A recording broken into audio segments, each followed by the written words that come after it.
You're watching The Sports Objective, the podcast for Pirates.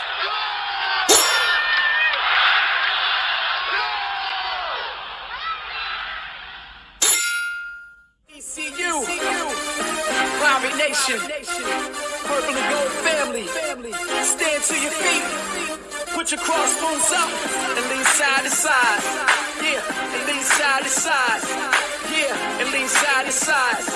Come on, yeah. Welcome to the island, man. It's crazy in here. A whole sea of purple and gold waving in. Welcome into the Pirate Playback. As the Pirates go down to number 2, Michigan, 30-3. Of course, the Pirate Playback is brought to you by L&K Custom Homes. We appreciate Kevin KK Walker. In fact, Kevin was in the big house on Saturday, and I think we needed Matt Semenza, Andrew Bays, Bubba Rosenbaum, KK, a lot of the alums to come back and play against Michigan. But welcome into the show. Kyle from the Grange Barber, the Hall of Famer for Pirate Radio, I understand, for the fifth quarter. They called you the... They call me a Hall of Famer. Well, They did. I appreciate it. I'm proud to be in their Hall of Fame. Tough day. Say again? You and Monica are in the Hall of Fame, they said, for callers for the fifth quarter. All right. Well, excellent. Appreciate it. But no, disappointing Saturday. I didn't expect much more. I would have liked to have seen a little bit more out of the offense, particularly out of the passing game. I didn't think we'd be able to run it on them, even though that was our game plan. Defense played well against the run. Everybody saw what we saw. But it's disappointing, but you got to move on. This is a big game this weekend against Marshall. We need to find a way to win it. All the way from the great state of Connecticut. Hopefully he won't switch teams on me and go to be a UConn fan. Matt Semenza, how are you? UConn Huskies, guys. No, I'm just kidding. What's up, guys? Happy to be here. Happy to have my former teammate in tonight, Andrew Bays. I have a lot to say about this game. You know, it's one of those things where, you watch it. There were some positives. There were definitely some negatives. It's hard for me to really take too much from this game. Marshall's going to be a much better litmus test to see where we are, as a team, as opposed to Michigan. But, I tend to look at things like a coach would in a film room. And, when you watch that film for the Michigan game, Mike Houston and all the coaches are going to say to the team today, hey, we definitely left plays on the field. And we did miss some opportunities. So, Andrew, I think it's a huge week of practice coming up, my man. Yeah, no question. That was fun. What a trip for Pirate Nation to be able to, this is something that's been on the schedule for a few years now. So families have been able to save up and, or not. Yeah. Those that wanted to get out there, there was a great Pirate turnout in that stadium. It was cool Friday night to go down on that main street and see the purple and gold, kind of speckled throughout the maize and blue, I guess. Those are colors. It was cool to, mingle at some of the bars. And, we went to one of the really good restaurants in town down there on Main Street. So the atmosphere was just awesome. It was really cool to experience that. I got over to the stadium about 4 hours prior to kickoff with Jim Zoki. Him and I actually, we took an Uber over and found a local coffee shop called the Drip House, which was right across the street from Michigan Stadium. And him and I were able to sit there. Good teammate of Matt and I's, Matt Levine, came by and was able to visit with Matt Levine. Another teammate of ours, Bobby Weaver, had made it with his dad. So it was good to see a lot of familiar faces in Michigan. And, so the experience was awesome. And it was good for the players to be able to have that. Now, as far as football, that was a different story. That was, the game in and of itself was, you try to take some positives away from a game like that. And I think that defensively, there were some players that really buzzed on the field. Julius Wood, Mike Edwards, Siobhan Ravel showed a little bit at times. and then you had some that had a little bit of a down day. Jeremy Lewis was, kind of him and Jack Powers in the outside linebacker spot. They kind of struggled in space. I think Michigan, they would throw wrinkles. Loveland was a tremendous asset for them. He's going to be a great tight end in the future. And they even threw some wrinkles with a fullback out of the backfield. And I think our outside linebackers struggled a little bit in coverage. A little bit, I wouldn't say lost, but just there was a lot going on that field and a lot for that defense. But I feel like, the defensive line did well. The offense, it's a tough one because you can't really take much from that. I would say that Javius Bond showed flashes, which was good. We had heard some reports during the summer, during the spring, that Bond was really flashing out of practice. And I would say that in a game like that, especially against an elite defense like that, it would be hard to see, if we have someone flashing, but yet he did that. He's a freshman, right? He is a freshman. Yep. True freshman. Yeah. Yeah. And you got to think what he's been doing at practice with the depth we have at running back to play him as much as they did. That kid's going to be special. Yeah, without question. Not some of the things that bother me. We had too many penalties. In a game like that, things got a little chippy towards the end. We had some personal fouls that just weren't necessary as the game was going on. A little bit of frustration that showed out. So all in all, I think we can't take much from the game. There are a few here and there as far as some things that might have been gained, but moving forward to Marshall, it's going to be a different story. I think the coaching staff really wanted to get past this Michigan game to get into the meat of the schedule, and it all starts this week against Marshall. Guys, that's where I want to ask you guys the round table we have tonight. By the way, if you're joining us, you can put your questions or comments in for YouTube or Facebook, and we'll get to those in a little bit to get you guys' reaction. But I wanted to ask you guys, so there's a lot of people talking about the $1.8 million payday. We got that. I thought special teams overall, I know, Andrew, you're more of an expert than I am, obviously. Being an ECU Hall of Famer goes without saying. But the one area that I was really concerned about was like the punt game. I was thinking about, oh, my God, with, like going against a team like Michigan. But that the coverage for special teams, I thought the special teams is the best in a good while.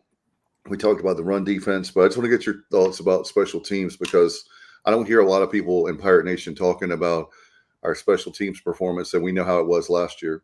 Yeah. So, Archer Trafford started the game off with a big 67-yard punt, which was much needed. I mean, that was, Matt can tell you with our days playing with Coach Logan, punt, kickoff coverage in an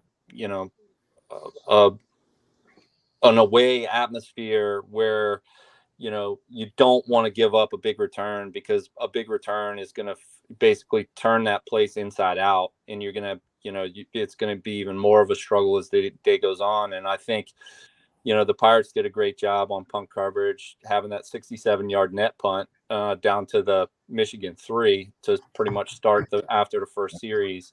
And then he had a couple other, he was under duress a little bit, but he, I feel like he did great. He had five punts for a 49-yard average along with that 67.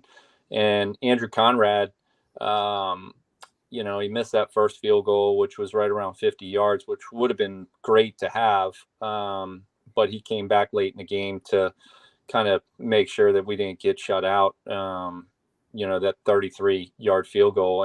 And hey, Laith Marjan, who is a kickoff specialist, they're carrying three of these guys. And Laith Marjan did a great job on his opportunities as far as, giving touchbacks on those kickoffs. So all in all, I think the special teams did well. Didn't really have any kickoff return opportunities. Everything was touchback, but it was good to see positive progress in the kicking game. Andrew, would you call that kick? Go ahead. Yeah, would you call that kick at the end a pressure kick, even though obviously it wasn't for a win or a tie or anything, but it was at the end of the ball game to make sure we didn't get shut out.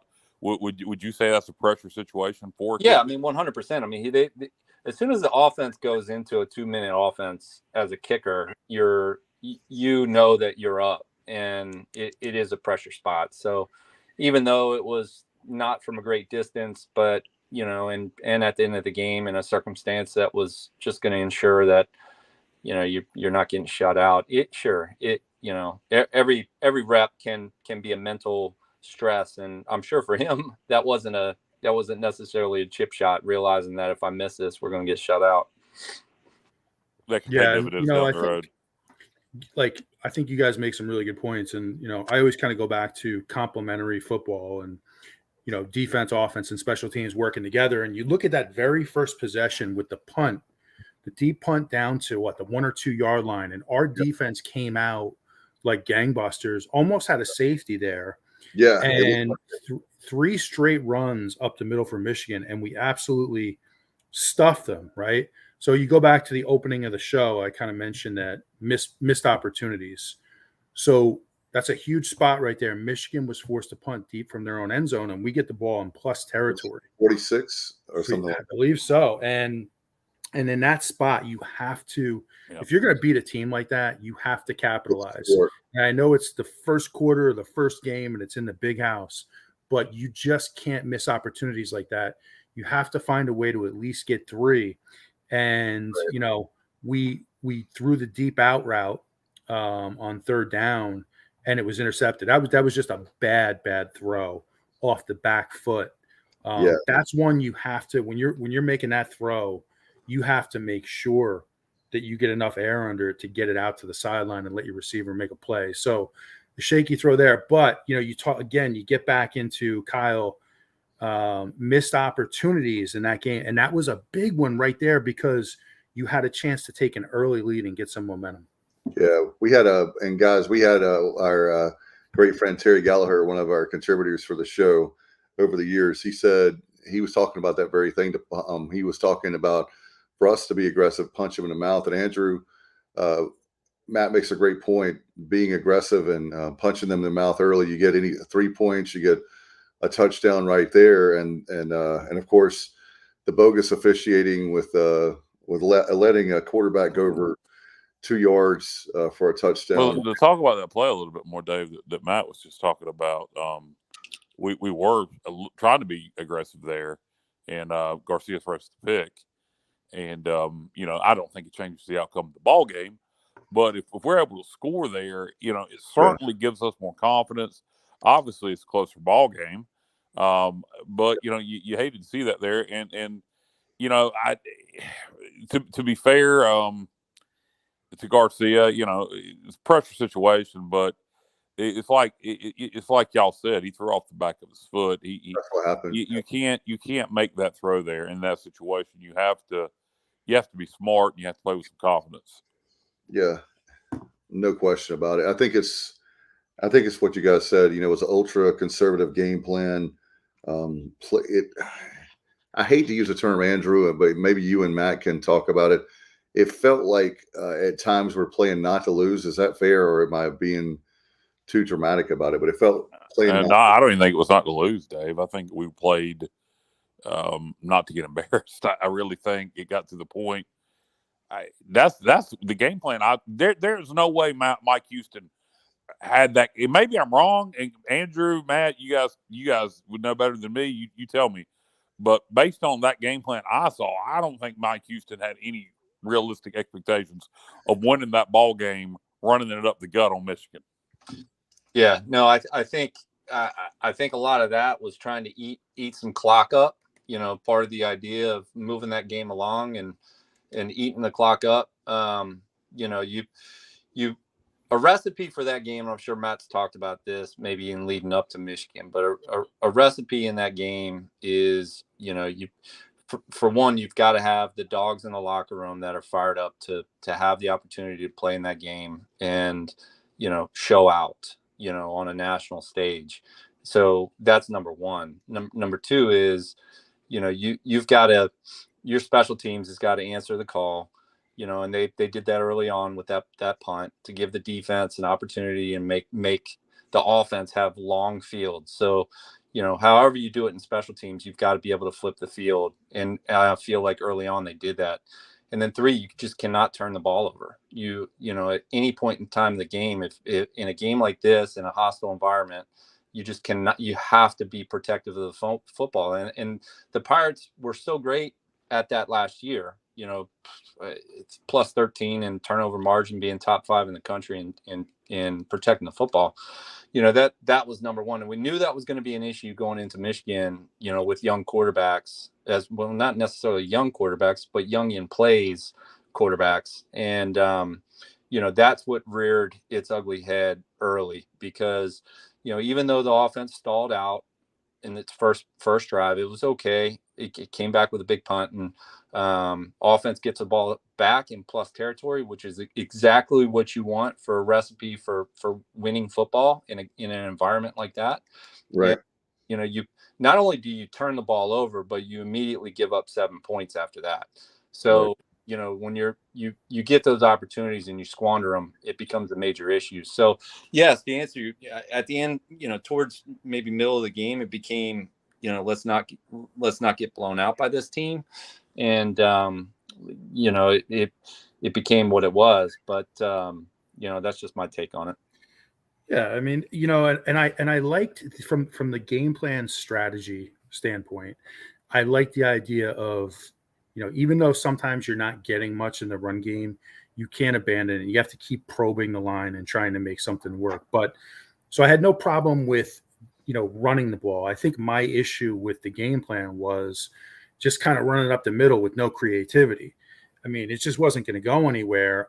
I would have liked to see more, what I talked about before the game were very high percentage completions to try to get Mason into a rhythm early, moving the pocket, boot action, especially in the first game of the season. Defensive players are so amped up. You can catch people on boot action.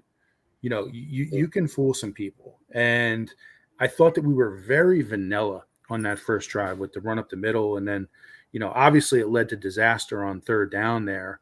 But you got to stick with the run, but you have to do it in a little bit more of a creative way where you're not just trying to bang into the middle of Michigan's D line and you're literally getting stuffed every play. So just didn't work out. Getting ready to. You guys, Alex Flynn comes in I guess it was in the second quarter. He looked pretty good.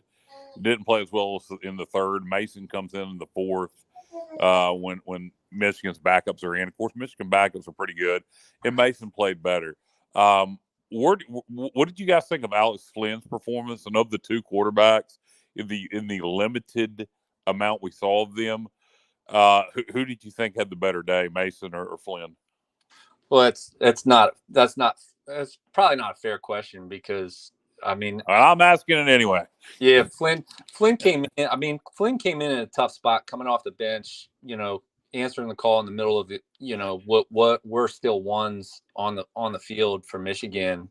And I thought he answered the call pretty well. He came out confidently throwing the football, and he had some untimely drops that were really not any of his problem, but there's some bad drops that could have resulted in some points.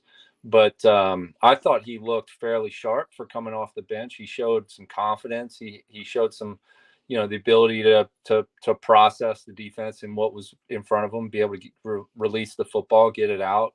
And so he looked good to me. I mean, when Mason got back out there, it was clearly, the game was completely different. But when he came in, he was and probably sitting down probably helped him out, settling his nerves. He came out, he was a completely different guy. He was standing tall. He still wasn't super confident, with his throws. He had some bigger throws. They were taking some shots down the sideline on the perimeter with him. And it still was not that Mason Garcia arm that we're used to seeing, especially in practice and in scrimmages, that kind of thing. So, he's going to work through that. It's just a confidence thing for him. But when he gains his confidence, when he's in a position to be able to, step into the throw, get the shoulders into it, follow through. I mean, the kid's arm is insane. Athletically, there's no question, what the coaches see in him. He's got all the God-given talent there to be a superstar. What did you see out of the quarterbacks, Matt? I mean, I see very similar to what Andrew saw. I mean, I thought when Flynn came in, he handled that situation really well. He looked very confident to me. He looked sure of himself. You could just kind of see, I don't know if it was the body language or just the way he just looked sure of himself. Whereas I felt like Mason didn't. And I thought he made some nice plays. He actually ran the ball a few times very effectively to get a few first downs. And I thought he put some balls on the money, like Andrew said. I mean, the third down, we had Jari Patterson in the slot, and he just kind of ran like a little fade. Flynn threw a perfect ball. That probably would have been, I don't know, a 25-yard completion, I'm guessing off the top of my head. Yeah. And it went right through his hands. That was another missed opportunity. Yep. So you think about, when you break it down, you realize there were plays to be made that we just didn't make in that game. And again, not to sound like a broken record, but when you're going to play a team like that, that's that good, you can't miss those opportunities. So I thought Flynn looked more comfortable, to answer your question.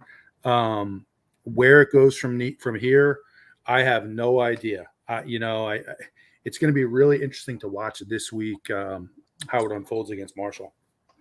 No question. We got a situation where guys talking about that Marshall game, we've got 11 games left, obviously. And to me, every single one of these games comes down to want to. I really believe that even the Tulanes of the world and the UTSAs of the world, we're not going to play a team like Michigan again. So my hope is pretty much we escaped injuries. That was another thing I was worried about for the most part. But my biggest concern now is just will we see the team, Andrew, when you and Matt, when we see a team that has a goal line stance, and they did that, was it the third quarter, early in the fourth, somewhere around there. My memories haven't been able to go back. A very, very late third.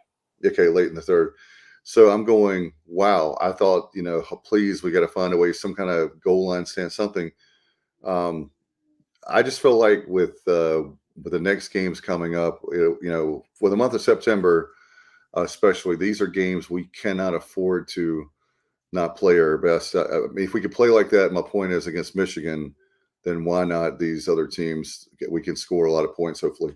Yeah, 100%. I mean, Marshall is a different team than Michigan, and so the Pirates have seen it. They've seen the elite of the elite at every position. That offensive line was insane. Like I told you guys off the air. I don't think and I'm not exaggerating, but I don't think we got a hand. If JJ McCarthy was in the pocket, I don't think we got a hand on him. So, a level of eliteness on that offensive line. And, as far as their defensive line on the flip side, our offensive line, I think held their own as far as getting hit and seeing those boys do their thing. So, the secondary is not going to face, the wide receiver threat. I mean, Roman Wilson is a pretty impressive wide receiver. I mean, he was getting loose. He scored 3 touchdowns, and he probably, he probably could have done a lot more damage if he wanted to, because he seemed to be getting loose quite a bit. Colston Loveland, I don't know that we'll face a tight end as strong as Loveland. So, moving forward, the Pirates have faced the best, and from here on out, that's going to be their measuring stick when they watch film going into these next games. And Matt, you can maybe talk to it better than I can, but I don't anticipate, maybe there's an effect after you face a team like that you think maybe you can take your foot off the gas and maybe not play as hard because the guy lining up against you across from you is maybe not as talented as you saw the week before. I don't think that's a thing. I think maybe, it would work the opposite way, where you have a level of confidence where, like, shoot, I can cover this guy, no problem. What do you say about that, Matt? I mean, I think you definitely come out of it with a feeling like, hey, if I performed against Michigan, I can go out and perform against just about anybody. So yeah, I think from that standpoint, I think that, first game like this, people always talk about, and it sounds kind of cliche, but you make your biggest leap as a team between week 1 and week 2. And you've heard that for forever since we were kids. I mean, coaches always say that. And I think there's a lot of truth to that. I really do, because you're going to take this game and they sat in that film room yesterday and went through hours of film and cleaned up a lot, technique wise, scheme wise, coverage wise. So I would think that, you have a team that's, I like to think that these guys are going to be very confident and they're going to be better prepared for next week. And they're going to clean up a lot of these, these little mistakes that we saw throughout the course of the game. Yeah, you would hope so. I mean, I never played the game you guys have, so I don't know how you feel after a loss when you play a team that is that good. How you feel going into the next game, if it gives you confidence if you played well, or if you didn't play well. If you say, well, at least it's not Michigan. I don't know. Yeah, I hope we're not looking at it either. I hope we have some disappointment in the way we played, and we got a little pissed off to us, and we want to come out and beat Marshall is what I hope. But Marshall's no slouch. They had a bad performance against Albany, but I can remember back in 21, we had a terrible performance against Charleston Southern in between beating Marshall and beating Tulane. So I mean, you could have a bad performance against an FCS team. I look at Marshall guys, and I don't know if you guys want to start talking about Marshall. I'm one that I look back at a loss so long that I'm ready to look forward. But Marshall's got Ali. You guys remember him from 21. He's a hell of a running back. He got injured last year. He's back this year. He was their offense in the second half against Albany. They were down 17-7 in the fourth quarter, came back and won at 21-17. If you can stop, from what I saw from Marshall, if we can stop Ali, and they love to run tempo, but their tempo is really not predicated on the passing game. It's predicated on getting Ali going. If you can stop Ali, it really slows their tempo down. And I think, we're going to have to figure out a way to score points. But if we can stop Ali, I really think we can shut their offense down. Yeah, no question, guys. I think what I'm encouraged about to Matt and Andrew and Kyle is with our defense. The defense will definitely keep us in games. Having the young quarterbacks, meaning the experience, I think that's a big thing. By the way, guys, I want to bring this up. Guys saying hello tonight. Johnny Robertson says, in the previous 2 seasons, Michigan has scored an average of 51.2 points per game against their 6 non-conference opponents. I do not feel bad about the Wolverines scoring 30 on the Pirates. Another positive is what we talked about earlier. We did not surrender quarterback sack. And then a question for you guys for the panel. Somebody forgot to mute their phone while they're going to the bathroom. Does our wide receiver play concern you, or did the Michigan DBs hurt our performance? From Richard Ollisbrook. Both. I wide receiver plays, dropping balls, like mentioned earlier, that ball that Flynn threw, that's concerning. But Michigan's DBs are really good, and quarterback play had a lot to do with our wide receiver play. So I think both. Yeah, I mean, Jalen Johnson had that pass on the sideline that got poked out by the corner or safety. That was a pretty special play by that player. I don't know. I that was a tough one to measure what we have on the receiving core. I did not like the drops, but as far as we talked about making plays in games like that, somebody's got to make a play, and it just didn't happen. So I don't know. Moving forward, I mean, we'll see plenty of these guys with opportunities against Marshall, and we'll have a much better idea of what the world's going to look like for sure. How many passes did we actually throw, and how many receptions do we have? I don't know if anybody has the stats. If Bubba's still JR's on. JR probably knows. He's the stats guy. Yeah, the quarterbacks were 17 of 29 for 132 and a pick. Okay, so only 29 passes thrown the whole game. Correct. Yeah, so our receivers didn't get much of a chance to show what they could do. And a lot of that a lot of that accumulation of yardage was late in those final two drives also. No doubt. And, guys, one stat that really – oh, sorry, Dave. I didn't mean – I got a little lag here, buddy. Got a little lag. One stat that I know Blake Harrell is going to be looking at ad nauseum, and I'm sure has been for the last 48 hours, is our third down defense, because Michigan was able to convert 6 out of 10 on third downs. Some of those were like 3rd and 11 type situations where, we just had to get off the field and we just couldn't get any pressure. Yeah, and that's where Michigan, when I was watching this game, they present so many challenges with that big offensive line, because what they try to do is mash you on the ground, and then you have to heavy up against the run game. And then guess what? When you do that, now they go play action off that run game to those tight ends. They have like 10 of them who are like 6'7", 260 pounds. And it's just a matchup nightmare. And I think that's where they really hurt us. There were 2 or 3 times there where they had 3rd and long on 3rd down, and we just couldn't get off the field. And, that's something, again, I know it's Michigan, but when you're looking at it from a coach's perspective, I guarantee Blake Harrell lit the defense up in the film room yesterday. I guarantee it.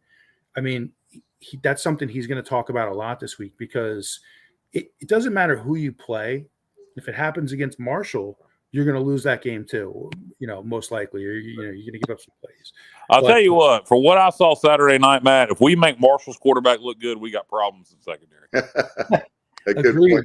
Agreed. And I'll tell you one thing. Yeah, exactly. That guy's going, McCarthy's going for a Heisman Trophy. But if you make the App State quarterback or the Marshall quarterback look like they're playing for the Heisman, then we have. I wouldn't be surprised if Marshall switches quarterbacks this week. They got the kid from Rice who transferred in, and so that's something to watch. Maybe that kid just had a bad game. I wasn't impressed by him last year when he took over starting duties for Marshall late in the year, and I did not. What I was impressed with by Marshall, and I know we're still talking Michigan, my mind's on Marshall. Again, I'll stress it again, man. Ali's a special back. Well, guys, another thing I want to talk about is you guys normally give me a hard time, but let's talk officiating. Not too happy with officiating. I love you, Justin Butts. I know you mentioned even Justin Butts was complaining. He's an official, and he talked about the bad officiating. I was just really upset with. I don't think it changes the outcome of the game. I'm not one of those guys, but I do think that, I think they turned in. I don't know if you guys saw what was the guys 12 plays and the 6 of them were definitely about half of them, including the NCAA said 6 of them were missed calls. Yeah, the missed calls. And in fact, Jack Powers is not going to. They overturned that, so he's not going to have to sit out the first part of the Marshall game. Oh, so. horrible! There was no targeting on that call. It wasn't even close to being targeting. Yeah, I agree with wanting to be safe. But I don't know how you guys feel. Well, maybe I'm old man. I just feel like the targeting call is the worst call in all officiating. I think when it's blatant, it should be called. When it's not blatant, it shouldn't be. I think it's that simple. And the dude in the booth for Peacock said there was no targeting on that play, and he also said that the dude was over the line of scrimmage. And so you got the official that's working for Peacock who's there to analyze the officiating calls, both saying one that the play that the he was over the line of scrimmage. So you had the guy there in the booth. You had the guy there in the booth for Peacock for NBC. Their official in the booth say that play should be overturned, guys. That is not a touchdown, and then they let it stand. And then also on the targeting call, they said, guys, that should not be targeting. There was no. He launched himself, but it was not. He didn't launch himself into his head. He left his feet, but it was more of a. He was almost forced to, and they called targeting. So there was the officiating was horrible in that game. No doubt, and in fact, we got some. I'll put this back on the screen. Kenneth Maynard, one of our new viewers and listeners, said officiating was atrocious. Definitely some big home cooking. Justin Butts, as I said, is an official. He said, look, I've made some calls I've seen on film and I screwed up, but that was bad. In fact, he said, guys, I didn't know this. 4 of the calls were featured on the weekly NCAA officiating video. He was told. So yeah, it was bad. Like I said, when you have the official in the booth, okay, I know none of you guys watched it on TV. Well, Matt, you did, but the Dave, you were there, and obviously Andrew, you were there. But Matt, when the dude in the booth, the official in the booth, that's working for the network is saying those are bad calls. How often have you ever seen that? Well, there were 3 occasions, to be very specific. Yep. There were 3 separate occasions where the official in the booth overruled the call on the field. And he actually, I think he used the word indisputable. Yep. He used the word indisputable, which to me is a pretty strong word. And so, it's one thing for an official to make a mistake on the field. It's a fast game. But when you have the benefit of replay and cameras everywhere and going to the booth, and then you still screw it up, that's home cooking. And when the official that's working for Peacock is saying the opposite of what the call is, it's definitely home cooking. It's embarrassing. Yeah. And Chris Sims, guys, he was terrible. I'm just going to call it like I say it. Andrew, Tirico was good. Hey, Mike, Matt, which is better, his quarterback play or his analysis? He was an overrated quarterback at Texas. He sucked in the NFL, and he sucks in the booth. Now, Phil, on the other hand, guys, was a great Giant in the Hall of Fame, in my opinion. But Andrew, I mean, I think Mike Tirico's lost some on the fastball over the years, and I think Chris Sims was bad, and the whole production on Peacock. At least Tirico knew about us. He knew our history and talked about calling games in Greenville and how great our fan base was. Yeah, he did a lot of those Thursday night games. I remember a few times. Also, guys, I don't know if you saw this, but I got to tip my hat to Kyle right here. But did you see that our game, and I know everybody's going to say it was Michigan, we had the biggest stream in the history of Peacock, but a lot of our fans watched the game. Some probably didn't know how to get to Peacock, but I'm telling you guys, they need to start. Kyle talks about it all the time, so I got to tip. And this is actually interesting too. If it truly is the biggest, what I want to know is, they said it was the biggest sporting event ever streamed through Peacock. Well, some people might laugh at that and go, well, how many sporting events have been streamed on Peacock? Well, I'm not sure if they're including this, but I'd love to know if they're including. Peacock owns the WWE stuff, so if they're including WrestleMania on that, those were some big damn numbers. Did we get the numbers, or do we just hear it's the biggest? And do we get how many people viewed it on Peacock? I haven't seen it yet. Maybe they'll come out with it. I just saw that generic statement, but I haven't seen the. If anybody knows, let me know. I haven't seen the stats on that.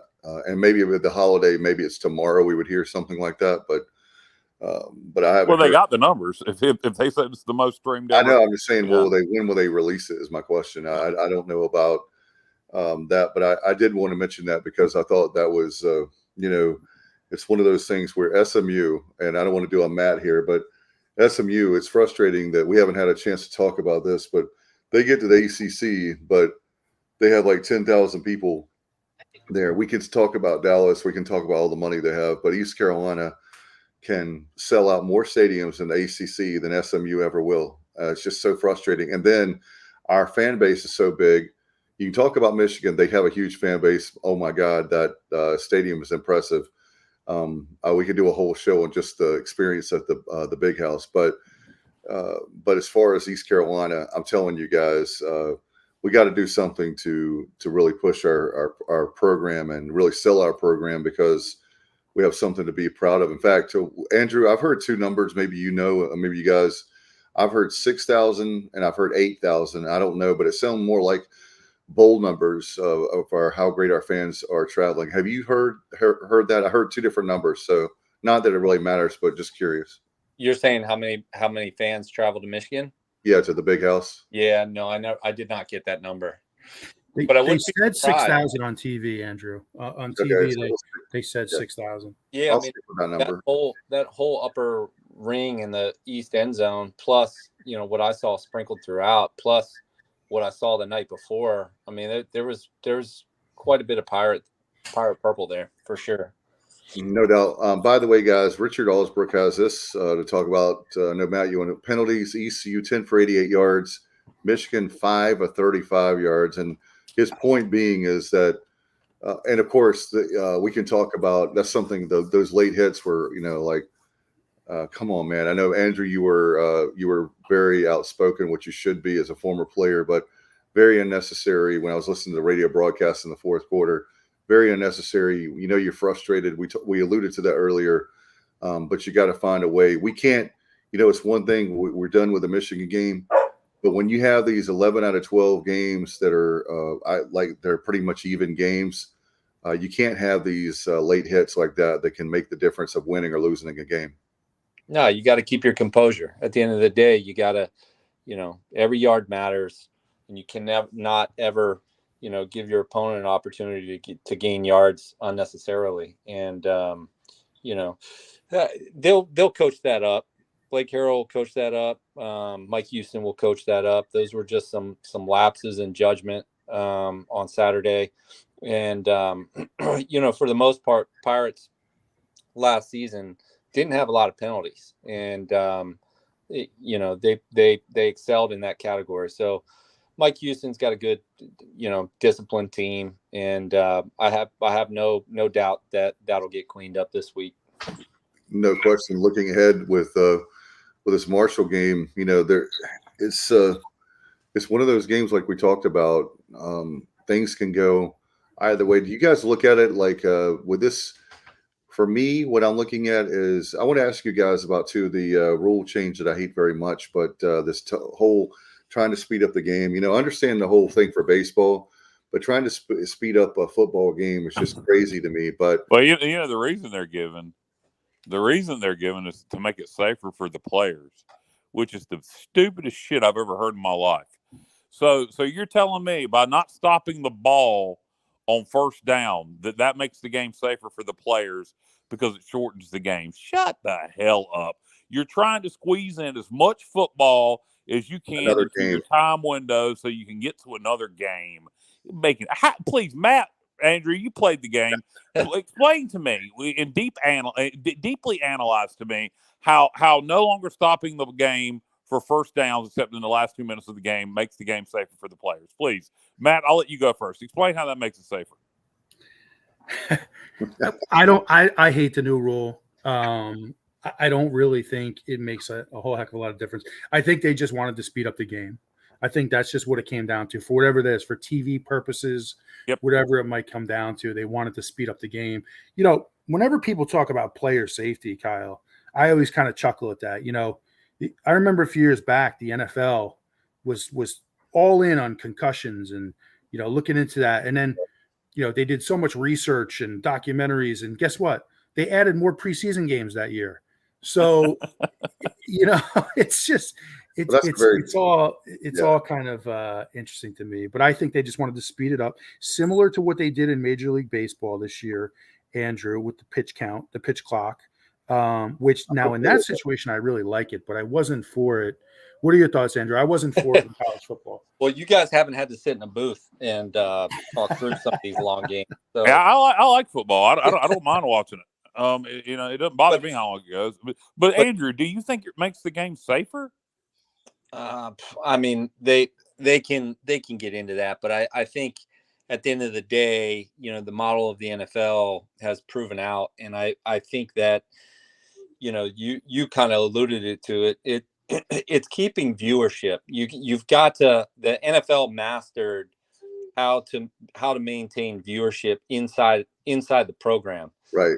If a game gets too long and kind of drones on, then all of a sudden viewership wanders, and you lose that viewership from your network. So, I think these ideas of shortening games is to encapsulate, get more games, you know, inside the network, and to keep viewership around. It's all about, just like in baseball, you know, you've got to speed the game along because you have to keep your viewership interested, and, you know, you don't want them wandering on the remote control to another program. So the more that you can speed it up, in essence, you know, however it is that you do it, with play clocks or with whatever time downs, whatever, you're trying to do is keep that viewer from jumping to another game. And so, you know, I think that's what it's centered around. And you know, I'm all for moving the game a little bit quicker if I'm sitting in the booth. Well, I mean, why don't we just have a continuously running clock? Why stop it for anything? Maybe like a 1-quarter game. Maybe you'll get to that point. I mean, I hate it. I hate it. I think it's going to cut back comebacks. I think now, people say, well, it stops in the last 2 minutes. Yeah, but when you're down 3 scores or say 17 points at Marshall at the start of the fourth quarter, you need all the time you can to stop the clock to pick up first downs. It's really going to cut back on the amount of comebacks we see in college football. I guarantee it. And I personally can't stand it. I think you're going to have lower scoring games by and large. I think we saw that this weekend with a few exceptions.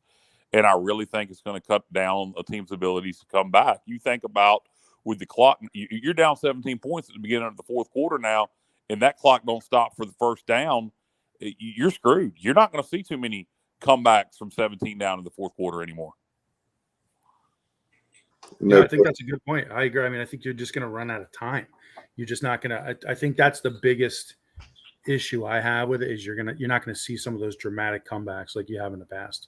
And but here's you talk to a lot of guys in TV, and like Andrew says, try sitting in a booth. I get that from your perspective. I know Rennie and Golia is a big fan of it for ESPN, so I guess it's all a matter of perspective. But I just feel like we continue to take this game of college football, which I think is the most perfect sport we had in this country, and we continue to kind of chip away at it and make it worse. Yeah, and another thing,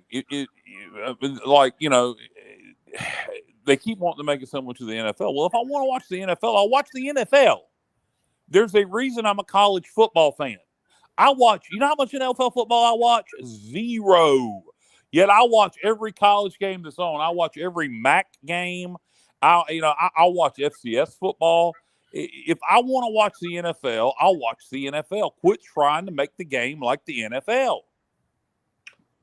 Well, one of the things the NFL does do right is certainly the playoffs for sure. Hey, by the way, Kyle, I want to get your thoughts on this. Johnny Robertson says anything that gives us less football plays per game could never be an improvement. By the way, I agree. Look at his picture, Kyle. He reminds me of one of your favorite country singers in Eric Church. What do you think? Is that? Let me rephrase that, Dave. One of my former favorite country singers in Eric Church, because Eric Church is a sellout. I lost all respect for Eric Church as an Appalachian State graduate. Him doing an NIL concert for the North Carolina Tar Heels and then leading UNC out on the football field, in Charlotte the other night. Meanwhile, his alma mater. Who do you think could use the publicity and the money from Eric Church more, North Carolina or Appalachian State? So screw Eric Church. Who's Eric Church? Exactly. Yeah. Exactly. No, I mean, I don't know anything about country. He's a very well-known country artist. This northern boy does, I don't know much about that country stuff. Well, I tell you what, I've lost all respect for him. So. And he canceled a game year before last. He canceled a concert so he could watch UNC play in the Final Four. Final Four, yeah, the San Antonio. So I think he kept his word on the show, but still. When you have a situation like that, you keep the concert. It just sickens me knowing he's an Appalachian State graduate. If he was an ECU graduate, I would probably go on a campaign to smear him everywhere I could. I couldn't deal with it, but it pisses me off. It pisses me off for Appalachian State. Thank God for Luke. They also, oddly enough, they have 2 of the biggest country stars in the world that are App State graduates. Luke Combs does support his alma mater in App State, and hey, Parmalee, who has had some success, or 2 of those guys are East Carolina grads, and they support the Pirates. So I don't know. I've talked to some App State fans that are pretty pissed about Eric Church's involvement with Tar Heel football. Also, hey, by the way, guys, in the third quarter, Duke is up on Clemson 13-7. So that's Riley there. Lincoln Riley's brother. I cannot think of his first name right now. Garrett Riley, thank you. Making his debut there. Mike Elko's a great coach. If he beats Clemson tonight in game 1, they're a contender in the ACC this year. And I mean, they were a really good team last year, but won 9 football games. Yeah, exactly. If you take out Clemson in game 1, then man, you're immediately a contender. And I don't imagine Duke keeping Elko long. No, I told you guys. I think he's going to the Big 12 in the next, Big 10 in the next 2 or 3 years. Alan Vick, our good buddy, said, I'd love to beat Eric Church about head and shoulders with a Buck Owens 8-track. I'll leave it to AV. Is that a Buck Owens 8-track? Yeah. That's beautiful, Alan. That's beautiful. I love that. Yeah. The only thing is that's an insult to Buck Owens because I actually like his music and I would hate to hurt a Buck Well, Owens. Eric Church, to be fair, has some good music. I just can't deal with the Tar Heel crap, knowing he's a Mountaineer. No question. Guys, looking ahead to you guys, what are some early? I know this is way early. Andrew, what are some keys to the game for you? I would say, with it being a close game, you're an expert at special teams. That's going to be paramount this week, every week, but certainly when a game like Marshall at home.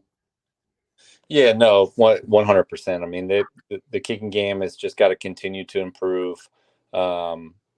You know, I to your earlier point about this Marshall running back Rasheen Ali, I was looking back at him. 2000, I think he got hurt in 2022. He did. Toward the season 2021, he posted over almost 1,800 yards from scrimmage between rushing and receiving, and so it's a big time threat that's coming into town. So yeah, that's going to be a concern, getting him on the ground. I want to see better, outside linebacker play. Jeremy Lewis went kind of AWOL on Saturday. Not quite sure whether he's dealing with an injury or what was going on there, but I want to see continued solid inside linebacker play. The guys were flashing on Saturday, which was good. But the outside linebacker play was I would consider a little bit questionable. So looking at that, I'd want to see the defense a little bit more. It was golly, what was his name? Mike Edwards. Mike Edwards played a solid game. So defensively, I want to see a little bit more, and of course, maybe we settle in on Saturday with a quarterback. Maybe we see Mason settle in early in a game, give us a good solid series to start the game. That would be a big plus for me, just confidence wise, to be able to see him be able to do that. And I'm sure Alex Flynn gets sprinkled in, continue to see some of his confidence, but I want to also see more of Javius Bond. He flashed, and I want to see a little bit more of him. Hey, Matt, would you you guys know that Andrew doesn't, but I'm a huge trick play kind of guy, riverboat guy. Would you guys recommend like that for?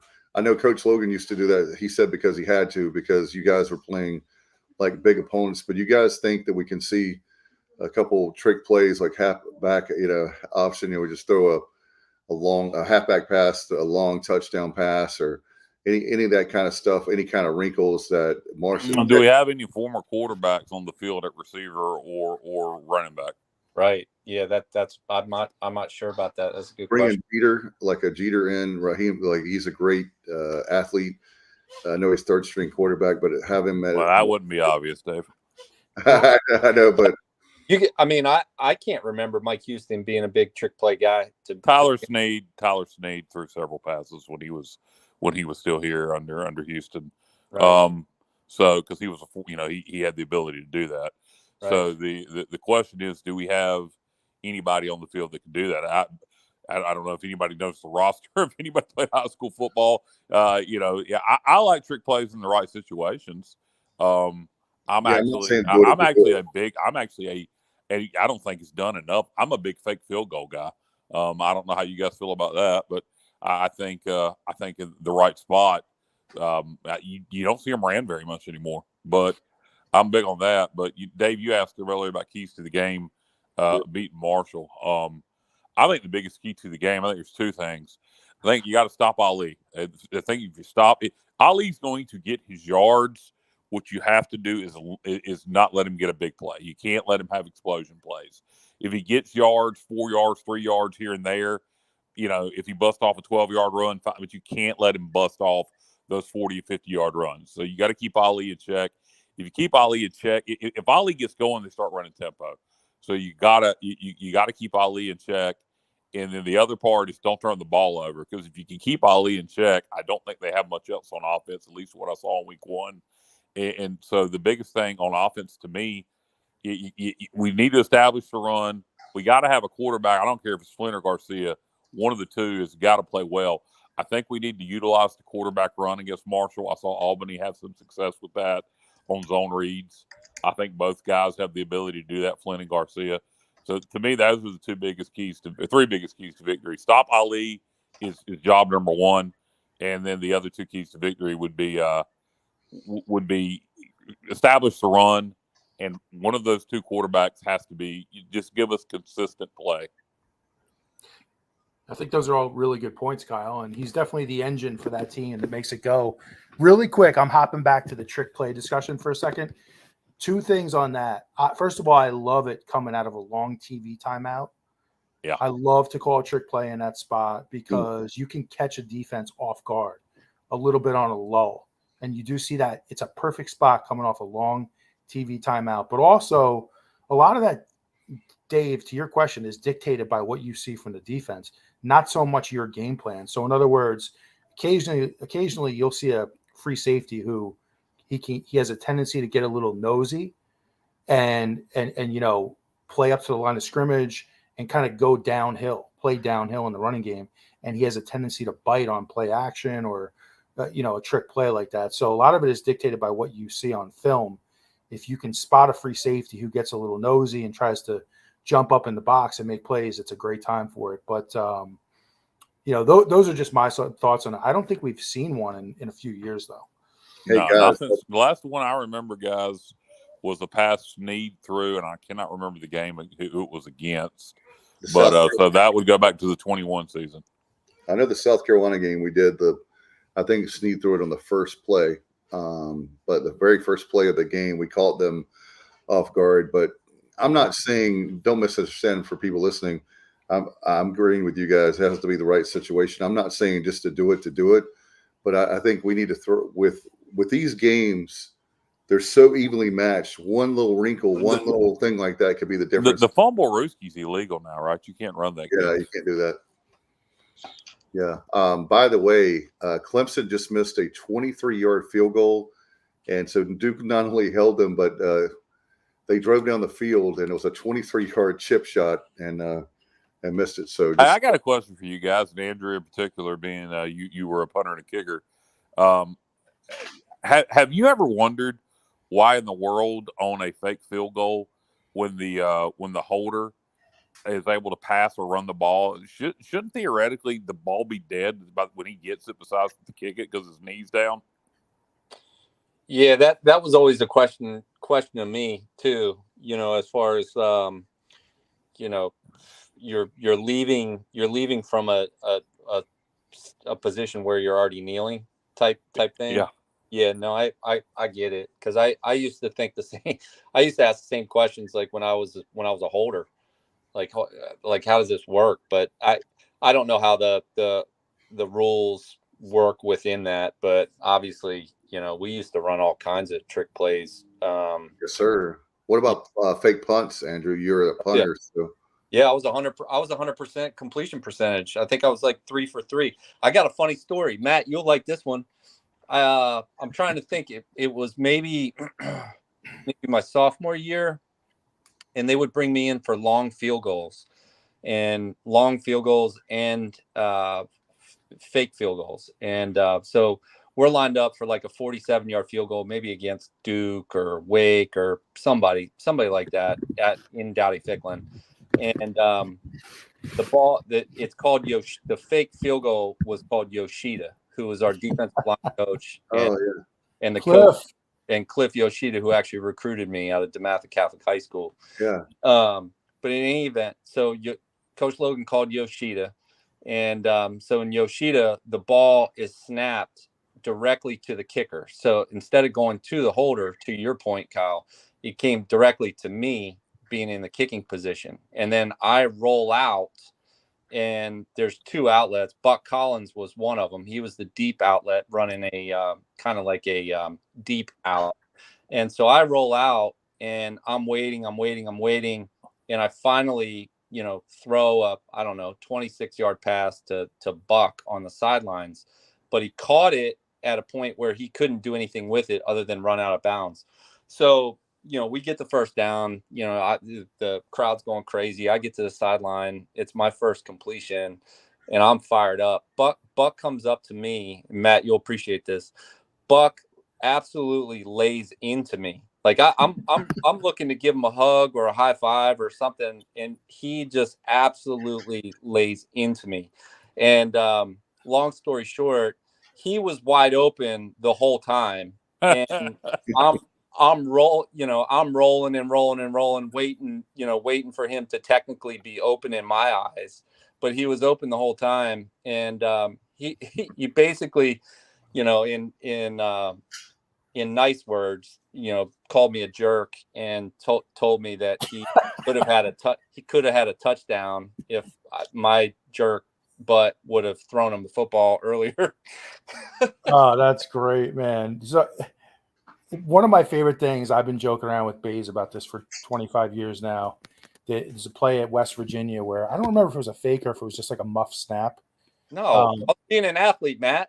That was a complete breakdown. Is this where you kicked it out of the back of the end zone? No, Matt. He ran with it. Matt, were you on that punt protect team that broke down? I couldn't have been if it broke down. I couldn't have been. But what I always joke around with Andrew is, so he made a nice run. He was running.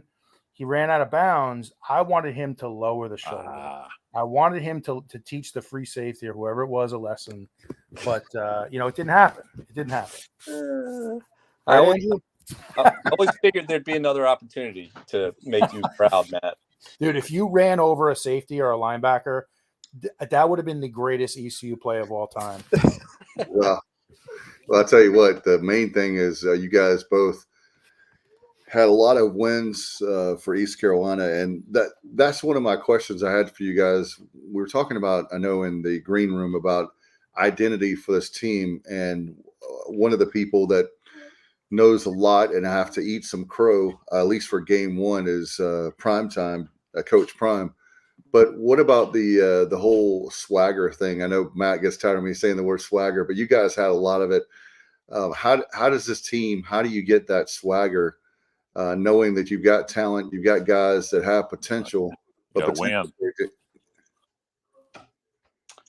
Yeah, I mean, I'll talk to it. I know Matt's stance on Prime, but I actually absolutely love it. I've watched a lot of Prime was probably one of my favorite NFL players ever. Just unbelievable talent, and he's a guy that literally would talk smack in the middle of an arena, in the biggest spot of a biggest game and on a punt return, and would completely yoke up a crowd and then turn around and return the punt for a touchdown in the biggest spot, and do it on a, basically answering the call every single time.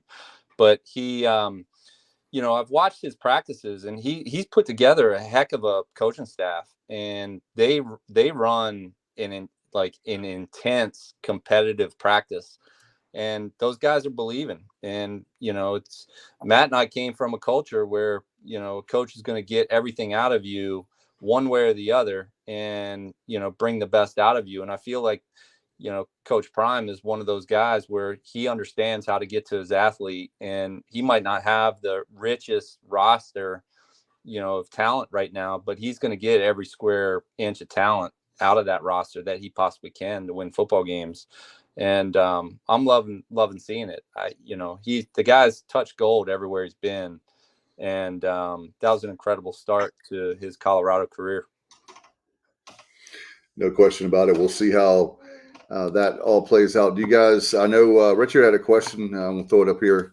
By the way, last call on questions. Any word on ticket sales for Saturday, Phil, Dowdy Ficklin?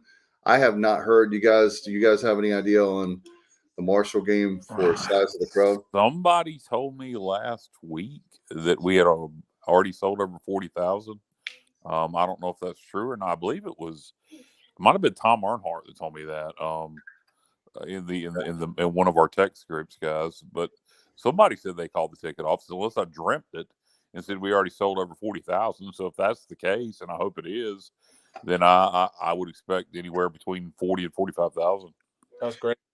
Yeah, I'm going 40. My prediction 43,000. I don't know. I don't know. No idea. But that was my my guess, and I thought that we didn't embarrass ourselves. So that was the question: would be how would we do the first game? But And Marshall's an appealing opponent. Also, there's rivalry there. There's history there with the plane crash. It's always great games. Every time we play Marshall, it's always a hell of a football game. I really can only think of a couple of times they haven't been close games.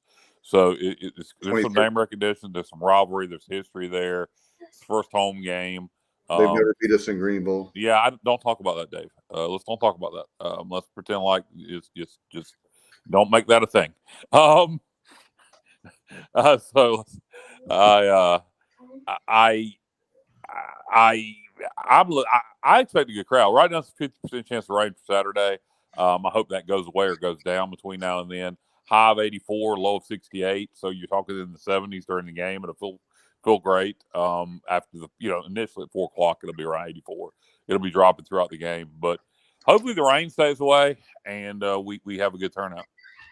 Man, I hope we have a great crowd. Like, what would be the reason for our crowd Rain not to be, not to have a strong crowd that game? Because, coming off this Michigan game, hey, it's coming off of a loss, but this is like I said, this is the true litmus test for this team. This is a huge game. We've been talking about this one since going back to the spring. We've talked a lot about this game. I really see this game. It's just a massive game in terms of who you're going to be for the season. And, we've talked ad nauseum on this show about you better win one of these next two games, whether it's Marshall or App. Best case scenario, obviously, can we win both of them? Absolutely, we can win. Can we lose both of them? We can lose both of them. So you got to take care of business this week. And, my big message to this team, especially offensively, is listen, just go play football. Let your instincts take over, play fast. You can't go out there and think and overthink. It has to be instinctive. And you could see last week we were playing tight and we were kind of in our own heads offensively, it looked like. So just go play football, play fast. You're going to make mistakes, and that's okay. But you have to find a way to play through it. So, and Kyle doesn't want me to say it, but we don't lose to Marshall at home. Yeah, I don't want to make that a thing. I don't want to make that. I just don't want to make that a thing because to me, it's never been a thing, and we've always beat them. And I think if you start to make it a thing, then it becomes a thing to Marshall. And instead of it just being another game, now that you got their head coach Huff telling them, you can do something nobody's ever done at Marshall, and that's winning Greenville. So let's not make it a thing. I don't want to anyway. By the way, before we go, guys, very sad. We lost on Saturday. We lost Jimmy Buffett. So very sad to lose him. We lost him. And also we lost Gary Wright and the Smash Mouth lead singer Steve Harwell. Yeah, way too much that going on here lately between the wrestling world and the music world. No doubt. Been losing way too many people. It's very sad. No doubt. And I don't know if we lost Andrew for – oh, there he is coming back. It was just all right, guys. Do you have any final words before we get out of here? Well, I appreciate you guys having me on. I look forward to Saturday. It's going to be a big game for the Pirates to get back on the right road. Yeah, I just got a note of the news. If anybody that missed it, that's relevant for the App State game, not the Marshall game. Their starting quarterback is out for 3 to 4 weeks, so he won't play against North Carolina or East Carolina these next 2 weeks. But their backup really is the one that brought them back in the second half against Gardner Webb and kind of put it away. But you would assume the starter was the starter for a reason. So, but he should be out for our game. So that's something interesting to take note of. All right, Matt, any final thoughts? No, thanks to Bays for coming on tonight. It was fun. Bays, you're doing a great job on the radio too, man. You're doing a good job there. So thanks, buddy. Happy for you. You're making the most of the opportunity. And I just hope, guys, that we're able to get this win. One way or another, we need to win this game. And, right now, I know the line is a pick 'em. Or maybe minus 3 now, Marshall. So Marshall's -3. Okay.